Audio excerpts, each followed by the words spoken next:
Be Digital en profundidad con José Antonio Álvarez. ¿Qué tal, amigos de Be Digital? Bienvenidos a un episodio nuevo. En esta ocasión tenemos una oportunidad muy especial de estar con Juan Pablo Lázaro. Es una persona muy relevante del mundo empresarial, del mundo asociativo, del mundo de los empresarios de verdad, de los empresarios de polígono. De hecho, estamos en su empresa, en Sendin, una empresa del sector logístico, un sector fundamental, ahora hablaremos de él. Juan Pablo, bienvenido. Muchas gracias. O bienvenido yo a tu empresa, que es donde estamos. Muchísimas gracias por recibirnos. Bueno, quiero contaros un poco de qué conozco a Juan Pablo, ¿no? Juan Pablo es una persona que cuando yo empezaba en esto de las empresas, ya hace 22 años, que parece ayer, pero ya hace años, yo pertenecía a una asociación que se llama Jóvenes Empresarios, que presidía Alfonso Carcasona, y Juan Pablo era el presidente, porque eras el presidente nacional en esa Fui presidente nacional y presidente iberoamericano de Jóvenes Empresarios, sí, cuando era joven, ¿no? Y era muy famoso porque además te había ido especialmente bien en los negocios. No era fácil encontrar jóvenes empresarios de mucho éxito y Juan Pablo era un referente. Luego el camino nos ha ido llevando a conocer más y más gente común y bueno, pues Juan Pablo lo ha sido todo, y lo será, pero lo ha sido todo en el mundo asociativo, presidente de la Confederación de Empresarios de Madrid, en un momento muy reciente, ha sido, yo creo, 5 años o 6 años... Ha sido 5 años y medio. Sí. 5 años y medio, hasta hace nada, presidente del Club Financiero Génova, vicepresidente de COE, una persona muy relevante en el panorama y una persona de la que hemos aprendido todos mucho. Yo especialmente porque le tengo... Bueno, es una persona a la que le tengo una admiración especial, porque la verdad es que, Juan Pablo, tú eres una de las personas que yo escucho con más, no sé, empatía, ¿no? Porque tú eres empresario de verdad, ¿no? Hay, en algunas ocasiones, en estas asociaciones, en estos movimientos, hay mucho empresario y mucho directivo también. Los directivos son algunos muy empresarios y otros directivos son... bueno, pues está el conflicto de agencia, ¿no? que se estudia en la carrera y que es algo que ahí estáis, son perfiles distintos, pero empresarios de calle, de polígono, de día a día, que entran en pasan miedo todos los días. De los que pasan miedo, efectivamente. De hecho, he tenido la oportunidad de ver sus instalaciones, que son espectaculares, en su empresa, en Sendin, y bueno, pues nos ha parado a todos porque había un palé que estaba ahí descolocado y oye, pues la persona responsable, y es que el que es empresario no lo puede evitar. No se puede evitar, no se puede evitar, y entonces me siento muy identificado con eso, porque eso es lo que yo entiendo que eres un empresario. Mi padre lo fue antes que yo, un pequeño empresario, y eso es el empresario, ¿no? Sí que es verdad que en los movimientos asociativos, en las asociaciones, hay empresarios que tengan el tamaño que tengan, son exactamente iguales. Sí, todos los empresarios somos muy parecidos. Y bueno, pues te quiero agradecer eso. La primera es, pues eso, el agradecerte que nos abras tu casa, que nos permitas pues hablar de estas cosas. La segunda es pues la parte de tu sector, ¿no? El sector logístico es un sector que es la punta del iceberg, parece ser, de algo que va a venir, pero es un sector central. Hemos tenido pues la oportunidad he tenido la oportunidad de entrevistar a gente de múltiples sectores y no tenía nadie del sector logístico puro, pero es que es el sector principal ahora, va a ser un actor muy importante, y aunque es muy grande, va a ser muchísimo más grande, mucho más necesario, porque bueno, ya están haciendo casas sin cocina, pues la gente va a recibir la comida en su casa, ¿no? O sea que hasta dónde vamos a llegar, pues es de lo que me gustaría hablar. La tercera es un poco la parte aspiracional. Yo cuando me planteé estas entrevistas me obsesioné, me enfoqué en 2 personas. Una fue Julio Linares, que fue presidente del FRICA de España y que es el presidente de la Comisión de Sociedad Digital. Y una persona fenomenal. Una persona y gran conocedor de la tecnología y de la disrupción, y que podría estar jugando al golf todos los días si está en el día a día. Y además con conocimiento, o sea, que conoce. De hecho, estuvimos en la entrevista que le hice hablando antes de eso, de la entrevista del último teléfono, del 5G, de cómo... O sea, que es una persona que está muy cercana a la tecnología y que sabe y que ha vivido eso desde Telefónica, con lo que Telefónica es para España, y que no sé si lo agradeceremos suficientemente. Y esa fue una de las personas, la otra eras tú, ¿no? Porque yo me siento muy identificado con un empresario cercano, ¿no? Yo te entiendo cuando hablas. No entiendo a todo el mundo cuando habla, y creo que ese mensaje llega porque, entre otras cosas, es que te lo crees, o sea, que el mensaje te lo crees, y es es un momento de credibilidad, ¿no? de necesitar empresarios de verdad. Entonces, en ese sentido, pues me gusta. Ya sabes que yo hago esos pequeños informes en CEIM y los intento hacer un poco coloquiales, un poco basándome en ti. Eso es un secreto, te lo digo hoy, pero sí que me aprendo mucho de esa cercanía. Me gusta mucho tu estilo, además muy previsible, que no creo que tenemos que ser previsibles, tener un mensaje que no cambie con el interlocutor, ¿no? Que esto es importante, ¿no? Pero bueno, todo eso es un conjunto de cosas que nos han llevado o me llevó a pedirte una entrevista y a que nos la des. Además que, bueno, ahora nos vas a contar un poco tu perfil profesional, pero es que tú conoces muy bien la tecnología, que esa es el último vector importante, ¿no? Tú has vivido en una empresa de tecnología, conoces los CRMs cuando nadie hablaba de CRMs y de ERPs y de sistemas de gestión automatizados y de robots pero cuando nadie hablaba en los 2000, bueno, tenemos un amigo común que es Diego Olmedilla, que me hablaba de eso, pero yo fui alumno de Diego en un máster, me daba, pues yo creo que marketing, pero él no hablaba del marketing tradicional, sino de los CRMs, de los sistemas del dato, claro, hablar del dato en el año 2003, que fue cuando yo le conocí, y me hablaba de ti también.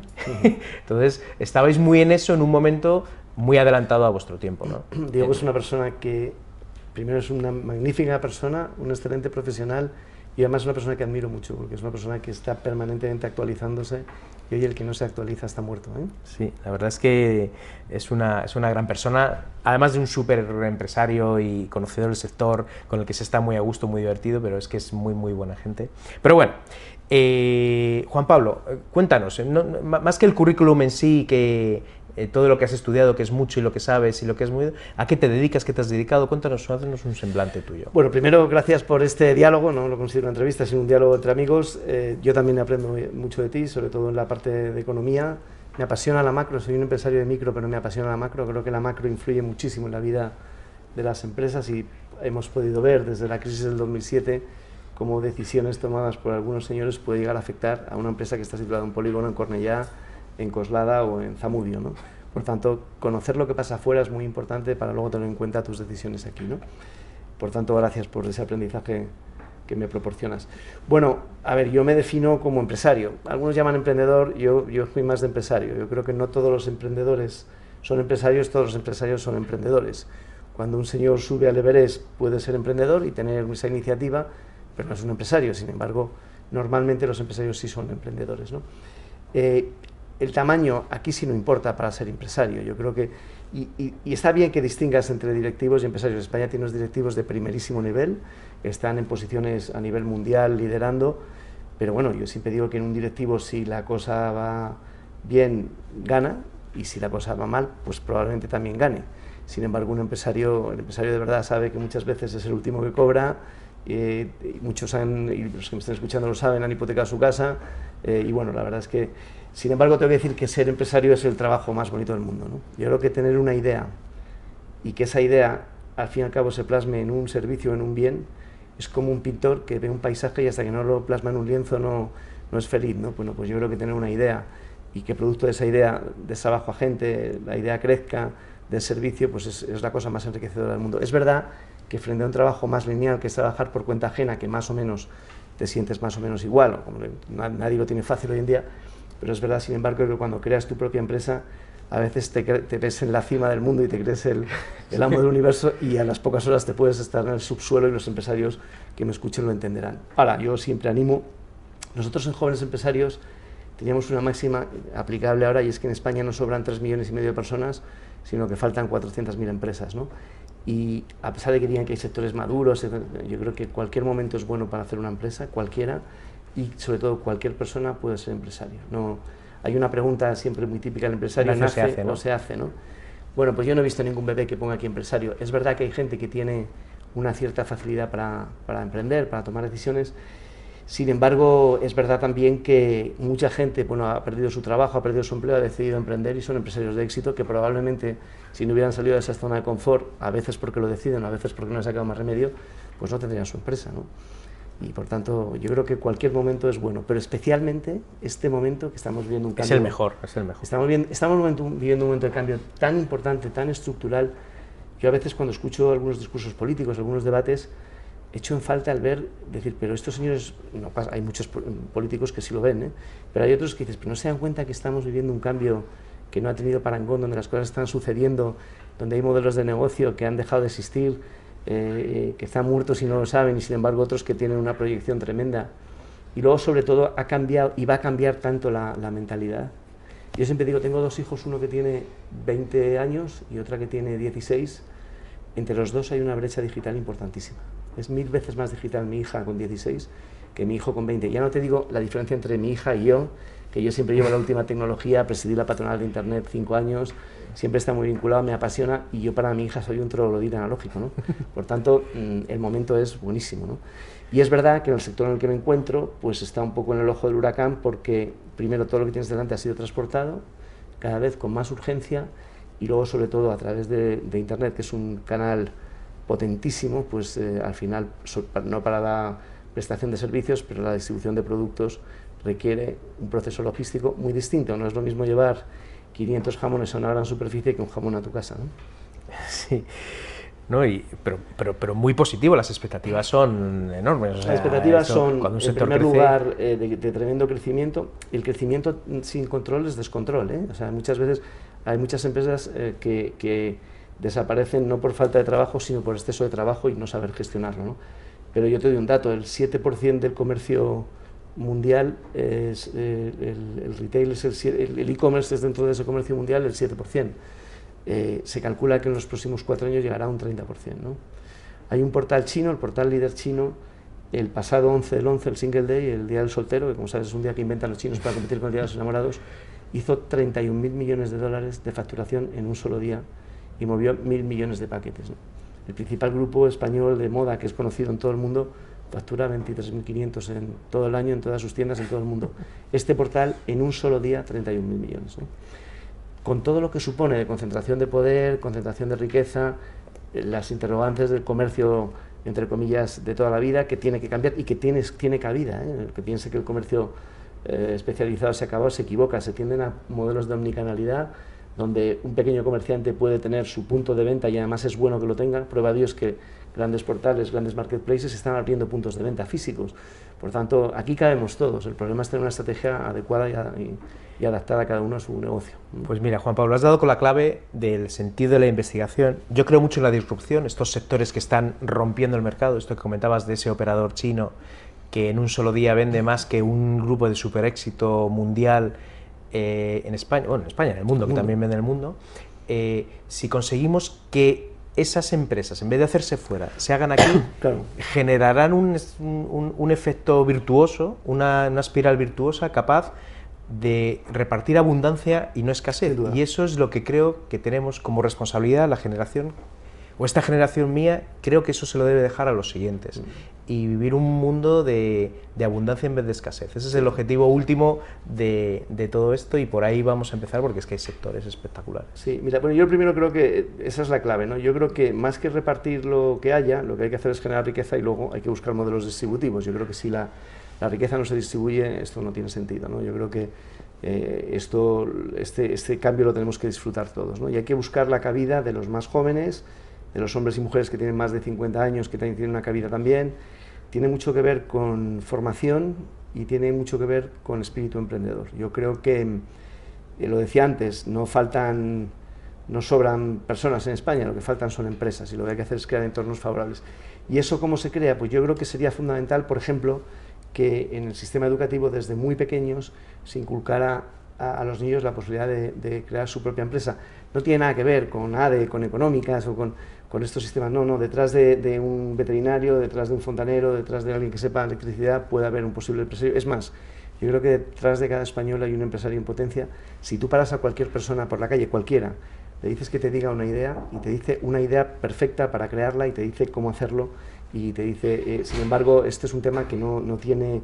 Luego lo que hay que hacer es crear un entorno favorable para que esto se produzca, ¿no? Entonces, y eso tiene mucho que ver con que a los niños les enseñemos que existe esa opción y cómo hacerlo, la metodología para hacerlo, y que ser empresario es mucho más fácil de lo que parece. A mí me molesta mucho cuando oigo en los debates que es que en España hay muchas trabas para crear una empresa, que eso no es verdad. O sea, es verdad que se podía facilitar mucho, y hay países donde en ese sentido son más amigables. Sin embargo, el que quiere montar una empresa con trabas y sin trabas lo puede montar, ¿no? Al final vas a una gestoría, vas que pertenezca al Colegio de Gestores Administrativos, que hace una labor fenomenal, nuestro amigo Fernando Santiago, y te gestionan los trámites. O sea, nunca es una excusa. Si tú tienes vocación de crear tu negocio y tu empresa, móntala, que tendrás éxito, ¿no? Bueno, pues de eso es de lo que vamos a hablar en la entrevista, que aunque no lo parezca, no hemos todavía empezado con la parte dura. Yo separo la transformación digital o hago una evolución desde la... Hay gente, hay empresas que ven, o empresarios que ven la transformación digital delante, otros la están viviendo y la están sufriendo o disfrutando, y otros la pasaron y ven lo que hay después y atisban por dónde va la historia. Esta disrupción, esta explosión máxima que va a haber, yo creo que tú estás en estos últimos, ¿no? Que de alguna manera percibes que ahí va a haber algo, un cambio de época espectacular. Entonces eso es lo que estamos viendo. Hay una parte ahí que es automatización. La automatización, pues yo creo que todos más o menos la entendemos, nos imaginamos qué hay detrás de la automatización de procesos. Pues antes aquí había 8 personas y ahora hay 2 porque hay un tal y mejora los procesos. O sea, aparte, o puede haber 8 pero haciendo 3 veces más. Sí, esas otras 6 pueden dedicarse a otra cosa y multiplicar el negocio por 7. O sea que no es un tema de personal, o por lo menos todavía, pero sí que de automatización como intuición de lo que hay detrás, yo creo que lo entendemos un poco mejor, pero se entiende menos la disrupción. O sea, cómo consiguen pues empresas, los Uber, los Amazon, los Alibaba, o sea, cómo consiguen esos negocios tan rápido. Tú llevas de empresario muchos años, con muchísimo éxito, pero es que esto es otra cosa. O sea, cómo han sido empresas por capitalización las primeras del mundo. Yo creo Google, pues es que Google empezó después que yo, bastante después. O sea. Bueno, un día lo leí hace mucho tiempo, le preguntaron a Bill Gates, cuando lanzó su segundo Windows, si él temía la reacción del gigante informático de la época, que era una compañía de reconocidísimo prestigio, lo es todavía, y él dijo, no, a mí no me da miedo la reacción de esta gente, me da mucho más miedo la empresa de garaje que se esté gestando en este momento y que será el líder de la tecnología en los próximos años. Ahí tienes Google, tienes Facebook, tienes Instagram, tienes YouTube. Bueno, yo creo que la gran competencia de nuestros grandes monstruos, que yo los admiro, o sea, un Mercadona con el señor Roig, un Corte Inglés, que son ejemplos a seguir en todo el mundo, estoy convencido que su enemigo futuro no es otra empresa como ellos, no, será una empresa que se esté gestando pequeñita y que esté buscando una forma distinta y que es así, ¿no? Entonces, aquí lo importante es que las empresas que están ya consolidadas sigan con su negocio actual, pero sepan también introducirse en este nuevo mundo que insisto, es compatible, ¿no? O sea, Y esa es la pregunta. ¿Las empresas lo están considerando y lo ven como una amenaza o como una oportunidad? Tú que estás... yo creo que el que lo vea como una amenaza lo que no está viendo es la oportunidad, ¿no? Mira, a mí hay una frase que me gusta mucho, que lo suelo citar, y es una frase que dice, el mundo se ha hecho otro, tenemos que inventar cosas nuevas, ¿no? Esa frase, que es de rabiosa actualidad, está en el frontispicio del monasterio de Salamanca de San Esteban y es del año 1570, ¿no? Con lo cual, o sea, el mundo cambia permanentemente. Siempre además los cambios se producen, normalmente centros de conocimiento, universidades, se producen inventos a raíz de ese conocimiento y esos inventos se generalizan. Y lo que está demostrado también es que el país, la sociedad, la comunidad que pierde el tren de esa revolución, luego le cuesta mucho recuperarla, ¿no? Por tanto, creo que nosotros, España y Europa en general, tiene que vivir muy pendiente de lo que está pasando en el día a día. Es muy importante los avatares políticos, lo que ocurre, pero también es muy importante ver hacia dónde va el mundo en esa profunda transformación, ¿no? Y yo creo que ahí hay mucho por hacer, por tanto, no es en absoluto una amenaza, es sin duda una oportunidad para todos, ¿eh? Porque es que además aquí cabemos desde el pequeño comercio, desde la gran empresa consolidada que tiene mucho por hacer porque ya tiene una marca y tiene, hasta el que entra nuevo. Y normalmente cuando nosotros en Jóvenes Empresarios, hace mucho ya, íbamos al mundo de formación profesional, a universidades, siempre cuando preguntabas qué es lo más importante para crear una empresa, siempre la gente te decía tener dinero y tener una idea. Bueno, por muy buena que sea la idea, habrá unas 5.000 personas que tengan la misma idea que tú, y el dinero es importante para crearla y en cualquier momento. Controlar el cash flow se ha visto en la última crisis, ha habido muchas empresas que se han ido al traste no tanto por resultados, sino por cash flow, ¿no? Por controlar la tesorería. Lo más importante para crear una empresa es conocer lo que vendes y a quién se lo vendes, o sea, conocer muy bien el producto y el mercado. Y en el mundo de Internet, que no es más que un canal, también. Por tanto, conocer muy bien tu producto, conocer muy bien tu mercado y luego las claves de gestión que requiere cualquier compañía, ¿no? Aún así hay empresas que lo están haciendo especialmente bien o mucho mejor que otras. Y ahí es donde voy. Esas empresas han generado un método, una forma de hacer, unos equipos que saben muy bien hacer este tipo de cosas. ¿Tú crees que ese método es trasladable a otras empresas del sector y sobre todo a otros sectores? Desde el punto de vista de la transformación digital hacia la disrupción, ¿cómo ves eso? Mira, yo creo que aquí se cumple, en el día a día de una compañía se cumple siempre la matriz de Eisenhower, ¿no? Que, como sabes, valora lo urgente y lo importante. La gestión del día a día nos lleva a cubrir lo importante. La matriz de Eisenhower lo que te dice es, hay cosas que son no urgentes o no importantes, esas tiradas a basura. Hay cosas que son importantes y no urgentes, esas planifícalas. Las que sean urgentes y no importantes, delégalo. Y si es importante y urgente, dedícate a ello, ¿no? El día a día de las compañías hace que a veces el gestor no levante la cabeza para ver hacia dónde vamos, porque tiene una problemática difícil. Por eso ha habido modelos disruptivos que podían haber hecho perfectamente uso de ellas empresas tradicionales muy establecidas, pero precisamente por estar en ese día a día no han sido capaces. Te pongo un ejemplo. Google no sería el primer buscador del mundo, la primera compañía del mundo, si en su momento Yellow Pages, páginas amarillas, que era un buscador, en su momento hubiera dicho, oye, tenemos nuestro modelo. Yo hace un par de años le explicaba a mi hija, que ahora tiene 16, le explicaba lo que era páginas amarillas y no se lo creía. Me decía, pero me estás diciendo que había un libro amarillo que dejaban en la puerta de tu casa con los teléfonos, no lo entendían, ¿no? Bueno, pues fíjate si Yellow Pages, que ya era un buscador, no podía haber migrado a ese papel, o Blockbuster, que era en el mundo del cine y en el mundo del vídeo, y sin embargo ahí está Netflix, o te puedo poner 1000 ejemplos de empresas, o el caso famoso de las cámaras digitales que Kodak lo tuvieron en su mano. Entonces dices, ¿es que eran malos gestores? No, es que eran gestores que estaban muy preocupados por lo que pasaba mañana, probablemente tenían la presión de su empresa para ocuparse de mañana.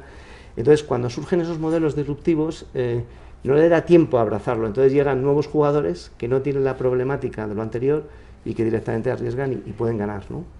¿Tú crees que se puede medir lo cerca o lejos que estamos de eso? De entender, de pararte a esta disrupción que te pasa por delante y eso, o es idea feliz y serendipia total? Yo creo total? que cada gestor, yo distingo mucho entre ser empresario y ser gestor, ¿no? Porque hay que ser empresario, pero bueno, tú puedes ser empresario, una persona puede ser accionista de una compañía, pero si no la gestiona no deja de ser más que un mero accionista, pero el empresario tiene que ser propietario pero además tiene que gestionar el día a día de la compañía, ¿no? Entonces es muy importante hacer muy bien tu día a día. Estamos en un mundo que solo van a ver sobrevivir los especialistas, los super especialistas, o sea, no se puede entender de todo, no se puede ser campeón de golf y campeón de tenis, no se puede. A mí me pasa muchas veces en el deporte cuando dicen tal futbolista o tal, o cualquier deportista de élite, dices, es que es muy raro, es que es normal, porque es que pasa 12 horas de su vida todos los días haciendo eso, ¿no?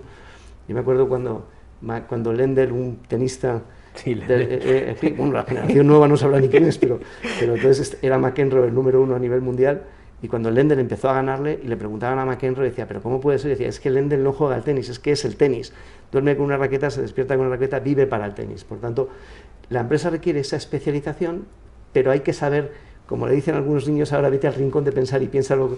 Bueno, pues yo creo que debemos tener todos la autodisciplina, dedicar una parte del día a pensar y una parte del día para levantar la cabeza y ver lo que están haciendo los demás. Para mí el benchmarking es claro. El benchmarking, los marketingianos dicen que es conocer las mejores prácticas y superarlas. En el fondo es copiar y mejorar, ¿no? Y yo creo que eso es absolutamente fundamental. Ver lo que está pasando en otros sitios, viajar, asistir a ferias. Nosotros en Madrid tenemos un IFEMA, que es una de las 3 ferias más importantes del mundo. Ver lo que están haciendo los demás en tu sector y en otros sectores. Poder pensar, eso es fundamental. Dedicar un poco de tiempo a pensar no solo en mañana, sino a dónde vamos, es fundamental. Cuando queremos aplicar estas innovaciones o estas disrupciones a las empresas, nos encontramos con oportunidades o amenazas, ¿no? Con características, en definitiva, que tienen las empresas, y yo las he resumido en 4, o hablo de 4. Te las voy a comentar a ver qué opinas. Una la llamo grado de integración. Eso es el grado de innovación, entiende como la facilidad para adoptar las innovaciones. Es decir, tú en tu compañía puedes tener una idea buenísima de que las PDA para llevar o para marcar los transportes, que ahora lo hace todo el mundo, pero no tanto, no era tan habitual, pero luego tiene que tener las competencias digitales los demás, ¿no? Es decir, que al final detrás de las compañías o al frente de las compañías hay personas, y estas personas tienen esa capacidad de adoptar innovaciones. ¿Cómo de importante ves esto en las compañías? A ver, yo ¿Cómo creo que paraliza eso o no? Bueno, yo creo que eso es importante. Primero, decir que la obsesión por ser los primeros, yo no la comparto, ¿eh? O sea, normalmente además hay muchos primeros que mueren en el intento, sin embargo el segundo tiene las mismas ventajas que el primero, pero el modelo ya está aprobado. Te podría poner ejemplos, por ejemplo, de modelos de de viajes de conductores privados, no quiero decir marca. La primera empresa que lo montó, hay una empresa española que está rompiendo con todos los mercados, y no ha sido la primera, ha sido la segunda. El señor de Telepizza no inventó el modelo, lo que hizo fue copiarlo y mejorarlo. O sea, por tanto, hombre, hay que estar espabilado, hay que ver hacia dónde va, pero sin una obsesión excesiva para ser el primero, ¿no? Porque siempre hay que innovar, pero mira, yo creo que la clave de esto está en 3 puntos. Primero, hay que colocar al cliente en medio, es fundamental. El cliente es el centro de cualquier empresa. Y hay 3 factores claves. Uno es la innovación. Creo que la innovación es fundamental. Ver tecnología en la medida de lo posible probada, lo que no hay que hacer es probar con cliente. En segundo lugar, los procesos. Yo soy un obseso de los procesos. Creo que los ingenieros hoy en día son claves en todo lo que tenga que ver con organización. Hoy la cuenta de resultados se hace mucho por procesos. Y tercero, personas. Es fundamental contar con personas. Y ahí es fundamental en ese tema saber que la formación es clave. O sea, para mí la formación es un derecho del trabajador y una obligación del empresario. No hay cosa más injusta que en tu empresa esté gente trabajando en el día a día, no le des tiempo para formarse porque está trabajando en el día a día y se desactualice en un mundo que cambia y tengas que prescindir de ellos. Yo pongo el ejemplo de mi padre. Mi padre tiene ahora 91 años, hasta los 83 es pediatra, bueno, sigue siendo pediatra, pero ejercía. Si mi padre hubiera vivido con lo que aprendió en la facultad, pues estaría recetando penicilina todavía, ¿no? Un médico sabe que tiene que seguir formándose, bueno, pues un gestor exactamente igual. Esto cambia día a día y por tanto es muy importante dedicar una parte de tu tiempo a formarnos, a ver lo que hacen los demás y a crecer en ese sentido. Para mí la formación no se circunscribe a una etapa de la vida del hombre, para mí la formación lo es siempre y tienes que formarte hasta el último día de tu vida, creo que personal y desde luego empresarial seguro. Creo que ahí los empresarios estamos un poco, o tenemos un apunte en el debe, ¿no? Los empresarios no somos los que mejor nos formamos en general, no siempre tenemos el tiempo, nos come el día a día, saco ahí tarjeta amarilla. Desde mi punto de vista deberíamos incidir muchísimo más ahí.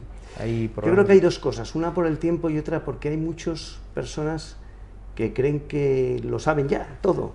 O sea, a mí me gusta mucho, yo voy mucho a las aulas, y a veces me invitan a dar una ponencia, pero muchas voy a tomar nota y a aprender. Y es porque yo creo que en ese sentido tú ves a grandes números 1 del deporte que tienen su profesor, los golfistas, los tenistas, tiene alguien que le está diciendo esto lo estás haciendo mal. Eso es fundamental. Entonces, en esos procesos formativos de escuelas de negocio que forman a ejecutivos, se produce un movimiento en 3 sentidos. La transferencia de conocimiento del profesor a ti, de tú con el profesor, lo que transmites tú al profesor, y luego entre los propios alumnos. Y los 3 son validísimos, por tanto, es muy importante ayudar a que los demás aprendan, pero es muy importante saber que aquel que crea que lo sepa todo está muerto, ¿Tenéis aquí en Sending un plan de transformación digital propio? Absolutamente, me obsesiona. Primero tenemos un plan de formación, donde yo creo que hay que formar.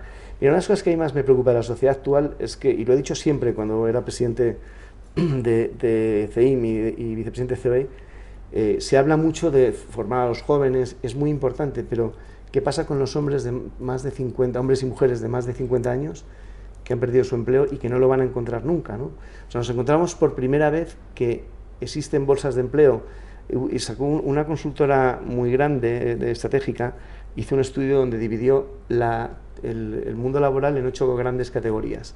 De las 8, 3 prácticamente van a desaparecer, ¿no? Entonces, y ese modelo de trabajo se va a transformar.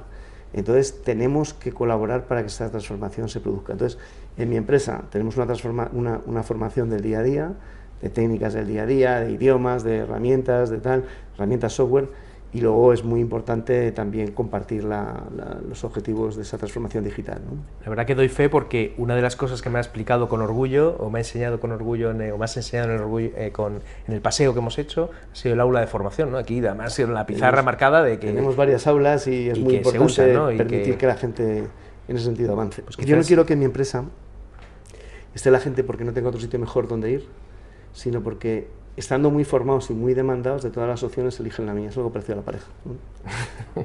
Es muy buen detalle. Quizás esa es una de las claves de tu éxito, ¿no? El crecer en la formación. Bueno, yo creo que un empresario no es nada sin un equipo, ¿no? Yo creo que el empresario casi es lo menos importante. Lo importante es el equipo que le acompaña, ¿no? El arte de hacer empresa no es rodearse de números 1, que por cierto suelen ser bastante raritos, ¿no? Me remito al fútbol. El arte de hacer empresa es rodearse de personas normales que trabajando en equipo funcionan como números 1.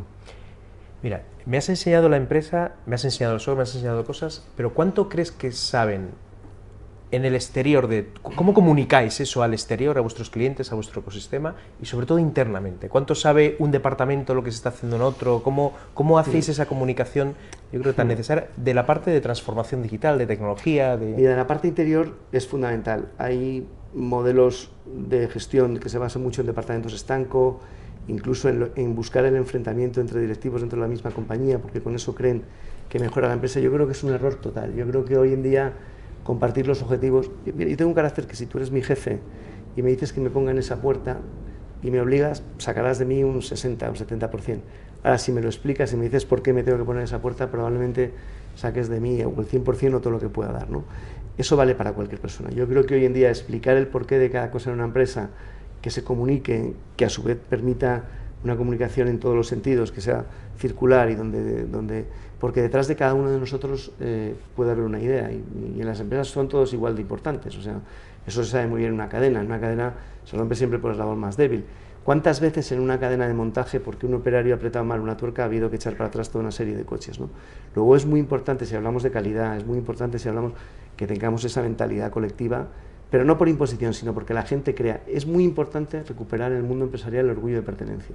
Que cuando la gente, hay un anuncio que me encanta de electrodomésticos que dice: esa nevera que tienes en tu casa está hecha por mí, y está hecha por mí. Y es que es muy importante, porque es que si las personas creen lo que están haciendo, están orgullosos de lo que hacen, y se puede estar muy orgulloso apretando una tuerca si la aprietas bien, si te explican por qué lo haces, o está muy bien diseñando, o está muy bien. Cada uno cumplimos una labor en la vida, y lo que es muy importante es que la gente sepa el porqué de su trabajo.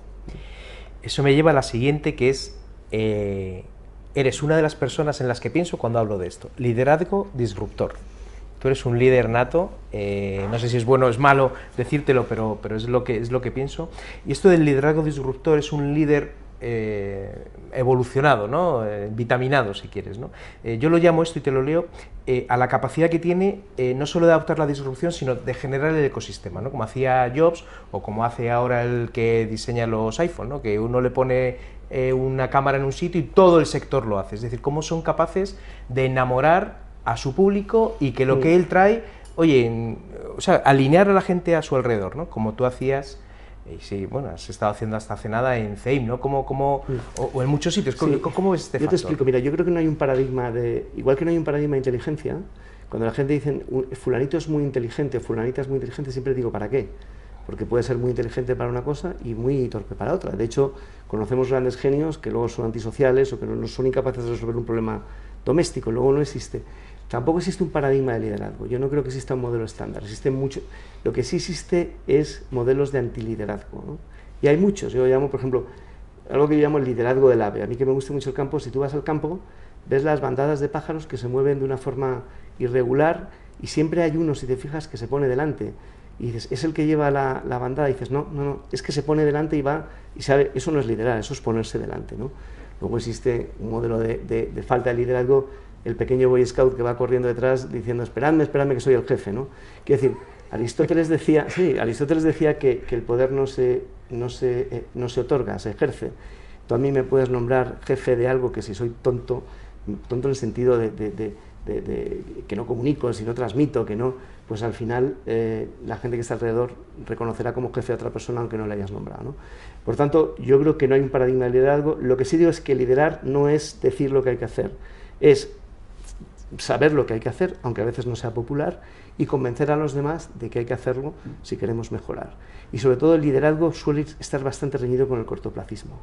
O sea, hay que saber vender cosas, lo que es fácil, pero también lo que es difícil, y saber que los demás se entusiasmen con el proyecto, crean en ello, pero crean en ello no porque les engañe, sino porque hay un beneficio para todos, ¿no? Sí, pero ¿cómo haces para apasionar, para enamorar, para conquistar? Bueno, primero vivirlo tú. Si tú no se da lo que no se tiene. O sea, es imposible. Primero vivirlo tú. Y segundo, hacer a los demás partícipe de tu idea. Yo creo que eso es fundamental. Y luego recuperar el orgullo de pertenencia. Yo creo que es fundamental recuperar el orgullo de pertenencia a país, de tu comunidad, de tu empresa. Es muy importante que la gente se sienta orgulloso. Y eso lo saben muy bien los clubes de fútbol. O sea, al final, cuando ves clubes de fútbol que la gente mata por una camiseta y mata, dices, en el fondo ellos lo que hacen es que se sienten parte de ese colectivo y luchan por ello, ¿no? Bueno, pues yo creo que eso en el mundo de la empresa es fundamental, que la gente sepa que detrás, como dice ese anuncio, de cada frigorífico, detrás de cada envío en mi empresa, o detrás de cada, hemos colaborado todos y compartir el éxito, ¿no? O sea, eso de que dice, el famoso dicho de dice el padre prior, que bajéis a trabajar, que subiremos a comer, eso ya no sirve, ¿no? Entonces aquí tiene que haber una comunicación, un sacrificio colectivo, el verdadero líder asume sus fracasos, comparte los éxitos, el famoso tema de los estudiantes de he aprobado o me han suspendido, no, o sea, aquí cuando el éxito es mío y los fracasos son de los demás, eso no vale, ¿no? Entonces, bueno, yo creo, pero eso es más viejo que el mundo, eso no tiene nada que ver con la revolución que estamos viviendo, eso tiene que ver con una forma con una forma de dirigir, ¿no? ¿Y qué crees que tiene de diferente los líderes estos, los Elon Musk, esta gente que es capaz de alinear al mundo entero? Que es algo que no habíamos visto hasta ahora, ¿no? Quizá. Bueno, yo creo que, hombre, hoy ayuda mucho la comunicación. Yo creo que uno de los déficits de la formación europea y sobre todo española es que yo desde luego creo que a los niños habría que enseñarles a comunicar mejor, ¿no? O sea, cuántos niños saben mucho, pero cada vez cuando salen a la pizarra se avergüenzan de hacerlo, ¿no? O sea, yo creo, por ejemplo, en los colegios habría que poner asignaturas de teatro, habría que poner asignaturas en niños, había que hacer asambleas para que participaran. Existe miedo escénico de personas a hablar en público, ¿no? Cuando realmente, si no lo cuentas, claro, entonces, hoy estamos en un momento donde no solo hay que serlo, sino parecerlo. Creo que es muy importante. Vivimos en el mundo de la comunicación. Miss Mundo o Mister Universo, seguro que no son el hombre o la mujer más guapos del mundo. Seguro que en las Urdes, en un pueblo pequeñito, hay un señor o una señora que son más guapos, pero no los conoce nadie, ¿no? Entonces, es muy importante hacerlo, pero también contarlo, porque si no, no tiene sentido, ¿no? Hay que pensar que Van Gogh, que para mí es un genio, ¿no? Hace poco estuve en Ámsterdam con mi hija y pasamos 4 horas viendo el museo, le decía, fuimos a la zona de autorretratos, digo, esta es la zona de selfies, ¿no? Y estábamos ahí visitando el museo, vendió un solo cuadro en su vida, ¿no? Y sin embargo era un genio, pero no lo supo vender, ¿no? Hay que saber vender hacia afuera y hacia adentro, porque si no, si la gente no tiene ilusión, el mayor dinamizador de la sociedad es la ilusión. Tú puedes movilizar una sociedad por 2 cosas, por miedo o por ilusión. El miedo yo creo que es nefasto y la ilusión, sin embargo, mueve montañas. Es cierto, la verdad. Sí, sí. Como veis, estamos aprendiendo mucho de Juan Pablo. Una parte técnica, madurez en medios para la disrupción, es la última característica de estas. Hay veces que quieres implementar una tecnología que funciona, que está aprobada, pero bueno, tienes que encontrar los medios físicos, la infraestructura para esto. Pienso en los cajeros, como la banca, que es un sector muy valiente en España, que se ha gastado millones y millones y millones y millones de pesetas en su momento en llevar cajeros, en llevar TPVs, es decir, que les convencían de una tecnología y la implementaban en toda España o en todo el mundo, ¿no? De hecho, somos un país muy bancarizado. ¿Cómo delimitante ves esto ahora? Porque, claro, formación online, vídeos, pero si es que hay muchas partes del mundo, hay partes del mundo donde no hay conexión, no hay ancho de banda suficiente para esto. Los coches autónomos, los coches eléctricos, está muy bien, pero vete a Galicia en un Tesla, a ver, vamos, que no claro, llegas. Esto los marketingianos le llaman el time to market, ¿no? O sea, o como decía un profesor mío, buena la idea, mala la ejecución y te suspendían. Entonces, es muy importante no solo tener la idea, sino que la idea sea absolutamente... he empezado por decir que a mí no me obsesiona ser el primero, o sea, quiero decir, no creo que tengamos que tener la primera tecnología porque a lo mejor no es la tecnología ideal y hacer grandes inversiones. Y luego hay una máxima vinculada a innovación que es equivócate, porque si no te equivocas no tendrás éxito, pero equivócate rápido y equivócate barato. Esto es muy importante. O sea, las equivocaciones tienen que ser rápidas y baratas. Lo que no puedes hacer es ser pertinazo en tu error porque entonces te cargas la empresa, ¿no? Entonces, sistema bancario español, pues mira, yo creo que España tiene uno de los mejores sistemas bancarios del mundo. De hecho, cuando entidades financieras, en este caso el Banco Santander, cuando compró una entidad inglesa, muchas veces a lo mejor los españoles íbamos con cierto complejo y resulta que teníamos un sistema 1000 veces más desarrollado que el que había en otros países. Yo hace mucho tiempo que nosotros hacemos rutas por toda Europa y viajamos permanentemente, te das cuenta, siempre tienes a alguien de quien aprender, pero vamos, que España, nuestros modelos de distribución, Inditex, Mercadona, El Corte Inglés, es que no tienen nada menor o tienen mucho que enseñar a otros. El modelo de la ONCE, por ejemplo, que es perfecto, nuestro sistema bancario, que es perfecto. O sea, en ese sentido, yo creo que hay que sacudirse los complejos y, eso sí, mirar mucho lo que hacen los demás, tener cierta imaginación y pensar. Hay que estar todo el día pensando, es fundamental. Sí, Para eso hay que estar un poco lejos de la empresa. No, hay que dedicar una parte de tu tiempo a eso. A eso. Es como el jugador que va corriendo detrás de la pelota sin levantar la cabeza. Tú lo ves en el fútbol, ¿no? Ves cuando alguien, te das cuenta que el jugador inteligente es el que en todo momento sabe dónde están sus compañeros y ha pasado una pelota por detrás con un cesto y dices, ¿y cómo sabía que estaba? Porque sabía dónde estaban los de delante y los de detrás. Porque estaba mirando, pero antes sabía lo que tenía detrás. Esto es fundamental, ¿no? No perder la visión general de la empresa y dedicar todos los días un rato a pensar, es fundamental. Organizaciones exponenciales. Cuando alguien dice, fulanito trabaja mucho, yo siempre digo lo mismo, también trabaja la lavadora de mi casa, que está todo el día dando vueltas y no se mueve, ¿sabes? Quiero decir, o sea, lo de trabajar está muy bien, está muy bien y tiene mucho mérito, pero no se trata solo de trabajar, se trata de ser eficaz en tu trabajo. Sí, y muchas veces en tu casa, friendo un huevo frito, se te ocurren más ideas que sentar en tu despacho. Sí, eso cuando te vas haciendo ya mayor te das cuenta de dónde eres creativo y empiezas a buscar eso. Pues es verdad, 20 años de experiencia, pero 20 por uno o realmente distinto. Sí, no, y hay mucha gente que está como la vaca que mira el tren, ¿eh? Sí. O sea, hay mucha gente que está como la vaca que mira el tren, que ve pero no, que mira pero no ve, ¿no? Entonces yo creo que esto es fundamental. Ahí la gran duda es, en el modelo educativo, si vamos a un modelo donde cuando a una persona que tiene, a un niño o a un ejecutivo, una persona que tiene muchas facultades para una cosa, lo que hay que hacer es trabajar mucho en esa formación monotema para que sea un súper especialista, o realmente, y entonces es el número uno del mundo en eso, o realmente es bueno que vaya acompañado de una visión más general para que tenga una visión global, ¿no? El famoso tema del que solo sabe de una cosa no sabe de nada, ¿no? Pues ese es un poco el debate que existe ahora mismo, ¿no? El modelo americano educativo, que es un modelo que tiene grandes virtudes, se dice, no, es que el americano, y que son números uno en muchas cosas, tiene un modelo donde se súper especializan en una cosa.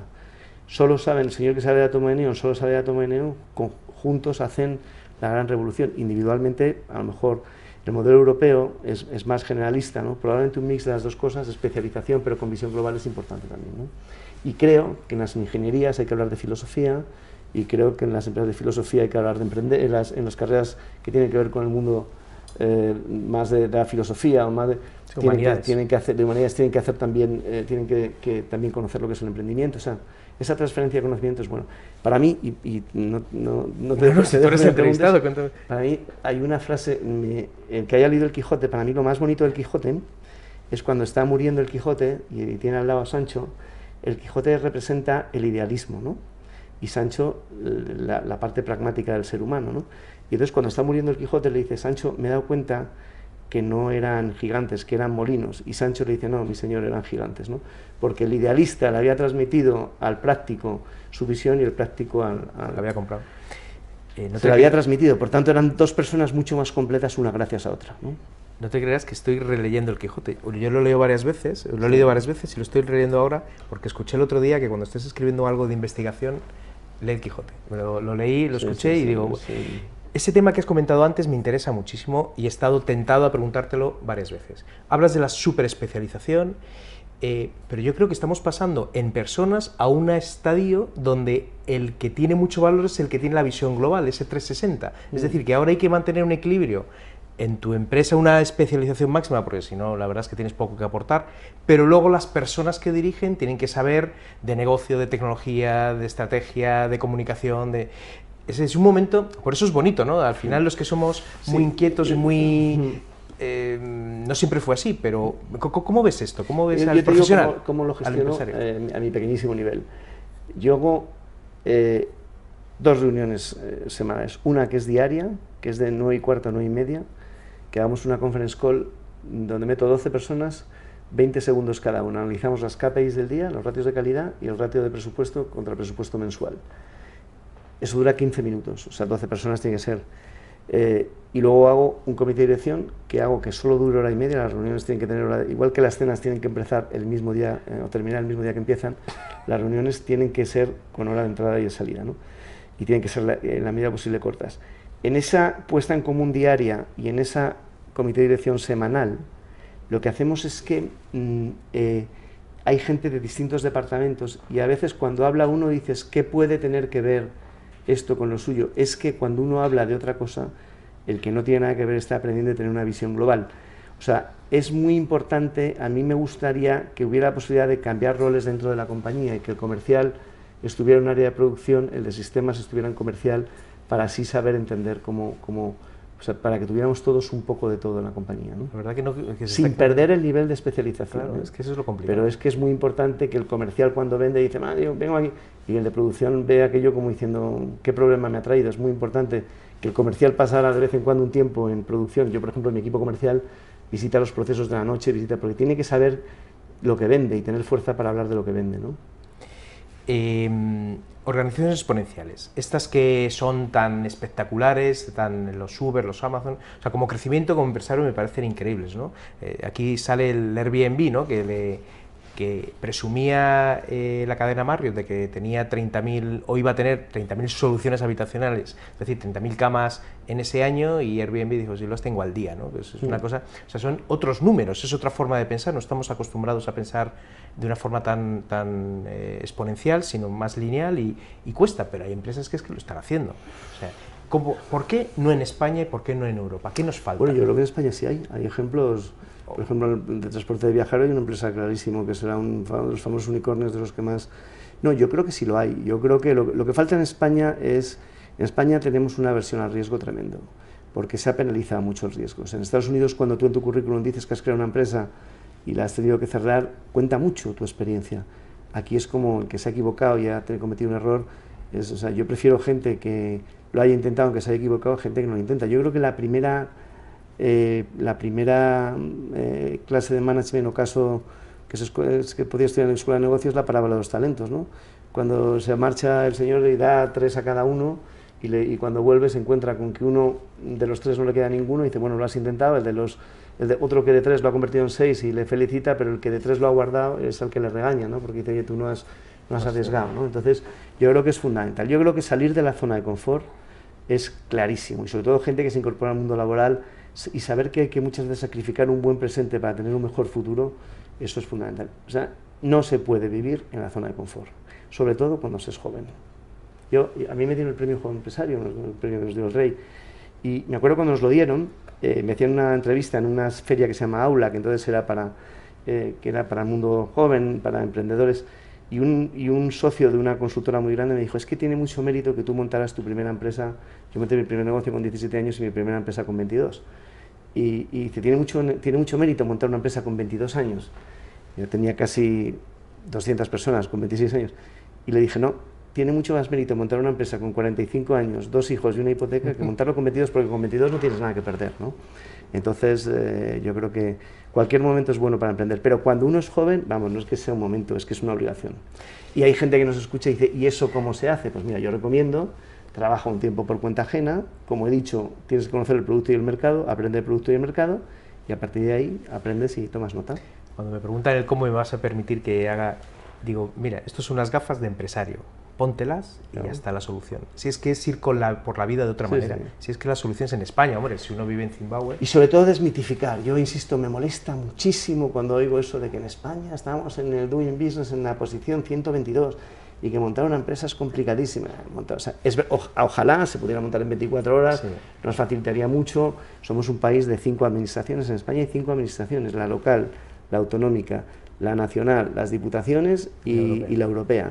Es decir, ojalá hubiera menos trámites, ojalá un permiso en una comunidad sirviera para toda España, ojalá hubiera más unidad de mercado desde el punto de vista económico para que fuera más fácil. La gente no entiende que en Alemania hay una agencia de protección de datos, aquí hay 17 y una nacional. O sea, hay exceso de regulación, exceso de legislación, pero a pesar de todo es un momento y un sitio ideal, y España es un sitio fenomenal para montar empresa. Mira, una opinión, quiero pedirte una opinión sobre un tema, empresa grande, empresa pequeña. Si estás pensando en transformar una empresa y tienes la carta de los reyes, ¿qué prefieres? ¿Una grande con todas sus posibilidades, una superempresa que si se lo cree tiene medios ilimitados, o una pequeña empezar digital? ¿Cómo ves el modelo de las supergrandes con las pequeñas? O el modelo de esa transformación que están haciendo, metiendo pequeñas píldoras en grandes empresas separadas, como, no sé, Correos Labs, por ejemplo, ¿no? De correos que hablamos. ¿Cómo ves ese...? Porque tú has vivido la empresa grande también. Bueno, yo te lo contesto con una pregunta. ¿Tú quién crees? Si hay algo flotando en el agua, una lancha rápida, pequeña y un portaaviones que necesita 2 horas para virar, ¿quién coge antes la que está flotando en el agua? La lancha rápida, ¿no?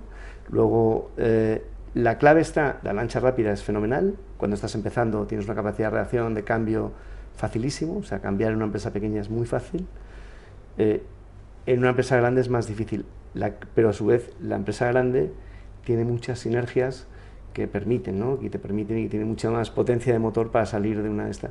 Por tanto, lo que hay que tener es empresas que poco a poco vayan cogiendo su dimensión, pero que no pierdan cosas tan importantes como la orientación al cliente, la orientación a personas, el cuidar el talento, ese tipo de cosas es absolutamente fundamental. ¿No crees que ese es un problema el tamaño en las empresas españolas? No, es un problema de gestión. Pequeñas. Es un problema de gestión. No, es que, a ver, a mí cuando se habla de autoempleo, no sé lo que es el autoempleo, me suena como a un punto de ventana. No, o sea, no, yo creo que todo empieza de pequeño. O sea, primero para aprender a correr tienes que aprender a andar, no puedes aprender a correr rápidamente. Y luego, la actitud del empresario, yo diferencio mucho entre una empresa y un negocio. Una empresa, un negocio se adapta al empresario, de forma que dice, esto, a mí cuando me preguntan, ¿dónde va a ir tu empresa? No se pregunta solo a la empresa, no me preguntes a mí, si yo me dedico a pilotarla, pero donde la empresa tiene vida propia. Yo nunca trabajaría en un negocio, que es una cosa pequeñita, hecha a medida del empresario, que puede ser muy estable, pero que no tiene... A mí me gustan las cosas que tienden a crecer y que tienden a tener vida propia. Y la empresa tiene vida propia y tú lo que haces es acompañarla en esa vida propia y dirigirla, ¿no? Entonces, me da igual, yo soy un defensor de la pyme, por lo que te decía antes, porque es que el futuro Mercadona o el futuro Corte Inglés es que está gestándose ahora, es el que dentro de 20 o 30 años los grandes grupos le verán como un ejemplo, ¿no?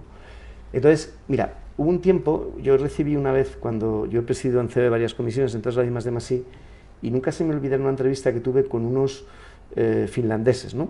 Y eran dos personas que tenían el gobierno finlandés solamente para hacer benchmarking, para conocer prácticas en todo el mundo y traer ideas para su país, ¿no?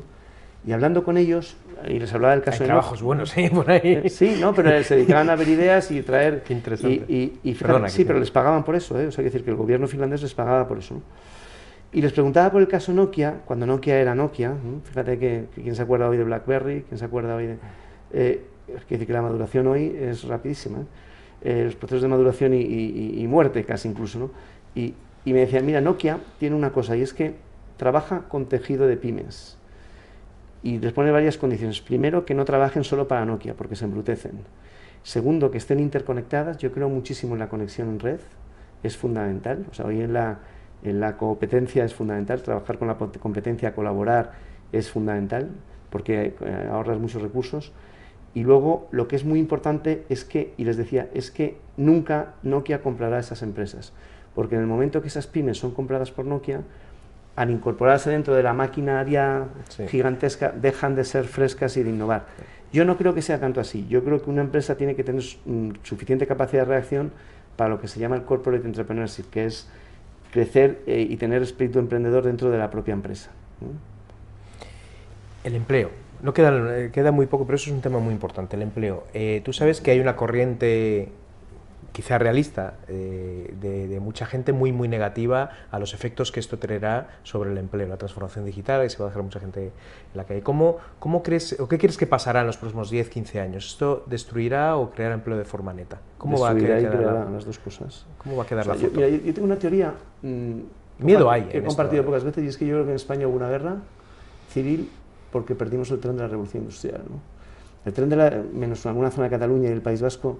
La Revolución Industrial tuvo un primer efecto, ¿no? Que fue, es verdad, que por un lado se acabaron con muchos puestos de trabajo, una máquina era capaz de hacer el trabajo de muchas personas, que eran artesanos, se creó el fenómeno famoso del proletariado, del trabajador, de cadena de montaje, pero luego se fue creando una clase media. Si el sistema es suficientemente inteligente para redistribuir la riqueza, y ahí es muy importante que se busquen canales de redistribución de la riqueza, no modelos que mermen el crecimiento, ¿no? He dicho modelos que permitan el crecimiento y que luego busquen fórmulas para que esa riqueza se redistribuya, porque si la riqueza queda en manos de pocos, primero es una bonanza que durará muy poco y segundo habrá unos conflictos sociales muy importantes, ¿no? Entonces, yo creo que en ese sentido la amenaza del empleo es no adaptarse a estos cambios, porque el cambio ya está aquí. O sea, hace poco yo he puesto dos stands en dos ferias que hemos sido, la única empresa española que hemos estado. Uno es en una feria que se hace en Londres todos los años, que es Metapack, donde se encuentra el mundo del retail y el mundo de los logísticos, está el Correo de Singapur, y otra en el e-Delivery, que es una feria itinerante, que un año es en Berlín, otra es, este año ha sido en Lisboa. El leitmotiv de esta feria era las Intelligence Factories, el Self-Drive, eran los robots, o sea, eso es una realidad. O sea, no pensemos que vamos a tener gente moviendo paquetes, porque los paquetes lo van a mover robots. En un futuro, la profesión más extendida del mundo es conductor. Los coches van a ser autopilotados, en una parte muy importante. Lo que hace falta es, a su vez, ir cambiando otros modelos, que estas personas cambien y se den otros servicios. Mira, hace poco, mis padres son mayores, ¿no? Estaban en Murcia, yo recibí una llamada un día y me dijeron, hola, ¿eres fulanito? ¿Eres Juan Pablo? Sí. Soy Ana. Ah, pues dime. Dice, mira, soy de un servicio del Ayuntamiento de Madrid que atendemos a personas mayores por teléfono y hemos llamado varias veces a tus padres y nos preocupa que les haya pasado algo. Ah, pues no, es que están en Murcia. Eso era impensable hace unos años. O sea que una entidad, en este caso pública o privada, yo siempre diré que lo hace mejor la gestión privada de un servicio público. De un servicio público, yo siempre lo creo. No tiene por qué ser público, el servicio tiene que ser público, la gestión puede ser privada. Pero es impresionante que hoy dos personas mayores estén tuteladas por un servicio telefónico que está sabiendo en todo momento dónde están, ¿no? Bueno, pues yo creo que veremos como hay muchos puestos de trabajo que se destruyen y hay otros que se crean, y ahí la inteligencia país es saber conocer todo eso, ¿no? O sea, a ver, yo es que creo que estamos en un cambio tan profundo. La gente dice que estamos en la sociedad del conocimiento, yo creo que es mentira. Estamos en la sociedad de la información, que es un estadio anterior. Es más, hay tanta información que se convierte en desconocimiento. Hoy cualquier gestor de empresa, a través de los business intelligence, a través de los modelos de inteligencia artificial, tiene tanta información que la clave es muy bien detectar cuáles son los datos clave para en un momento dado poder tomar decisiones, ¿no? Entonces, ahí hay una conciencia colectiva, que es la de país, que es la que tenemos que tener en cuenta hacia dónde vamos, y ahí los dirigentes políticos tienen que ser conscientes de eso. Me molesta mucho cuando en los debates políticos se habla de las formas y no del fondo. Fulanita está fenomenal, fulanita está agresivo, pero dime lo que ha dicho, no me hables de las formas, que esto no es un problema de cotilleos, no me hables de cómo se ha sentado, de cómo lo ha dicho, de si lo hablaba con seguridad o sin seguridad, quédate con el contenido, porque es que el cambio hacia el que vamos va a requerir que en las empresas estén los mejores, pero en el gobierno estén los mejores también, ¿no? Última pregunta, Juan Pablo, no te voy a... Google y muchas otras empresas importantes, Google tiene gran parte de sus patentes que son públicas. Es decir, Internet es una patente pública, como bien sabes, que fuiste el presidente de esto, ¿no? De la cosa, ¿no? Es una patente que viene del gobierno americano. Es decir, conseguir patentes o innovación potente es muy difícil para una empresa privada en ocasiones. Entonces esto, Mariana Mazzucato escribió un libro, se llama El Estado Emprendedor, que es un libro muy interesante, pero de un enfoque muy distinto, de cómo los gobiernos tienen que participar en esto o no. Quiero que me digas un poco tu opinión. ¿Quién crees que debe liderar la transformación digital y sobre todo las oportunidades de la disrupción? ¿La empresa privada o la pública? ¿O la organización privada o la pública? Vamos, ¿cómo yo creo que lo público tiene que encargarse de que desde la educación, en crear sistemas favorables, en crear modelos, digamos, un medio ambiente, un entorno favorable y que favorezca. Esto pasa muchas veces en los labs de las escuelas de negocios. O sea, en la máquina de café, cuando están distintas esas labs trabajando, se les ocurren muchas ideas entre ellos porque hay ese espíritu es como las concentraciones de los futbolistas, ¿no? Son muy importantes porque están preparándose para lo que viene, ¿no?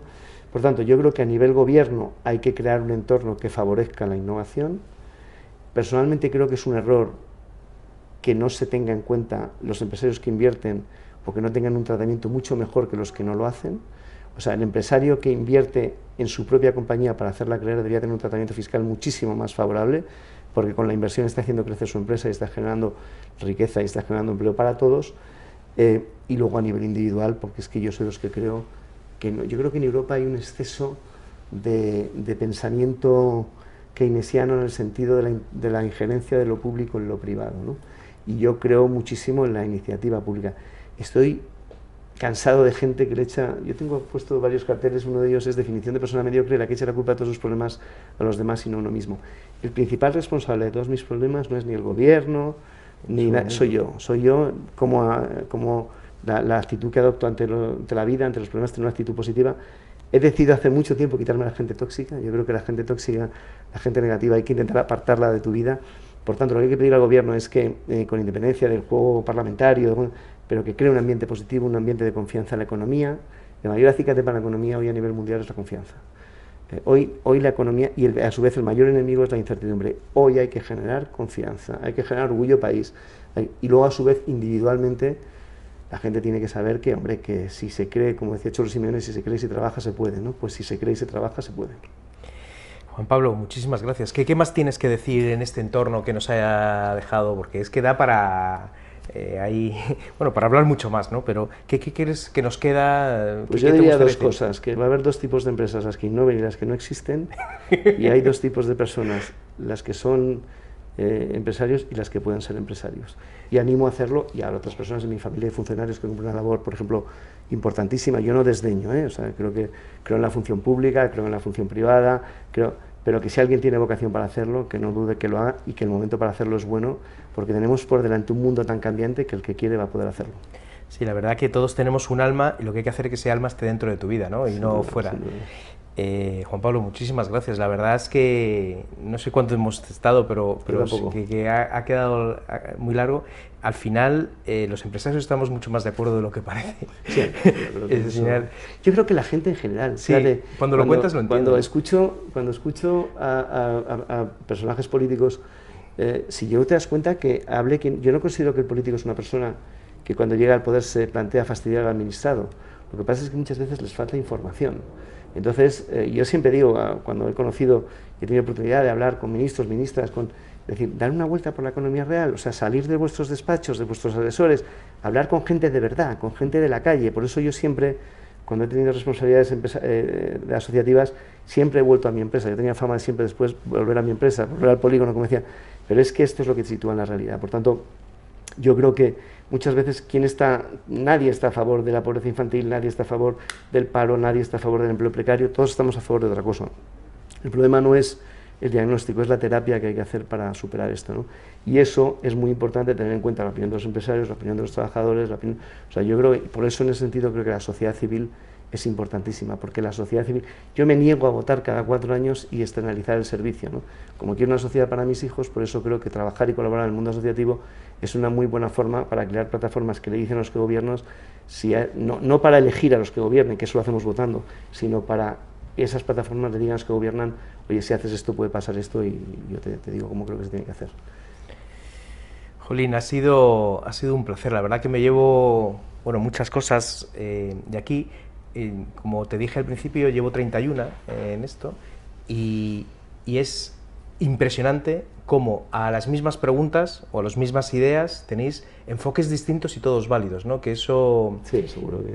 Sí, y todos razonados, y la verdad es que lo que nos viene es maravilloso. A mí me tiene entusiasmado, o sea, la pena es que solo me quedan los años que me queden, no sé, 40 o 50 para hacer cosas, porque faltan horas en el día. Es un momento el que es un poco inquieto. Antes tenías que ir a la enciclopedia de casa a buscar cosas. Te diría el chiste, el abuelo que cumple 100 años y va al nieto y le dice, abuelo, que cumplas otros 100 años más.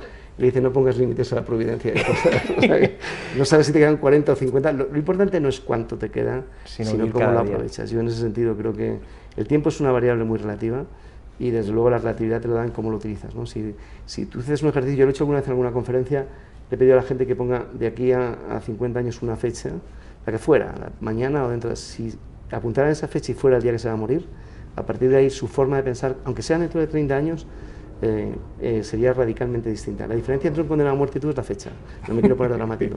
Claro, es que lo sabe y tú no. Pero si a partir de saber que el tiempo es una cosa muy limitada, y precisamente porque no sabes cuánto te queda, no pierdas un minuto ni con gente tóxica, ni con proyectos irrelevantes, ni pierdas el tiempo en tonterías, sino que aprovecha.